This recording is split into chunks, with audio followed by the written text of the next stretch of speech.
大家好，欢迎收看本期视频。今天我们要聊的是中国神话中一位非常神秘、令人敬畏的女神西王母。提到西王母，大家可能会立刻想到《西游记》里的蟠桃会，或者是传说中掌管长生不老仙药的仙女。然而，西王母的故事远比这些丰富多彩。她不仅是道教中的一位重要神祇，更是中国古代神话中最早出现的女神之一。她的形象跨越了不同的时代和文化，展现了极其复杂和多元的面貌。那么，西王母到底是谁？她的传说背后又有什么样的故事呢？今天我们就来深入探讨一下这位神秘的女王。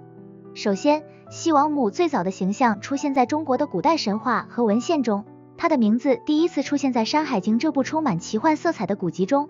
在《山海经》里，西王母居住在昆仑山之巅，身披豹尾，头戴圣冠，拥有神秘的力量。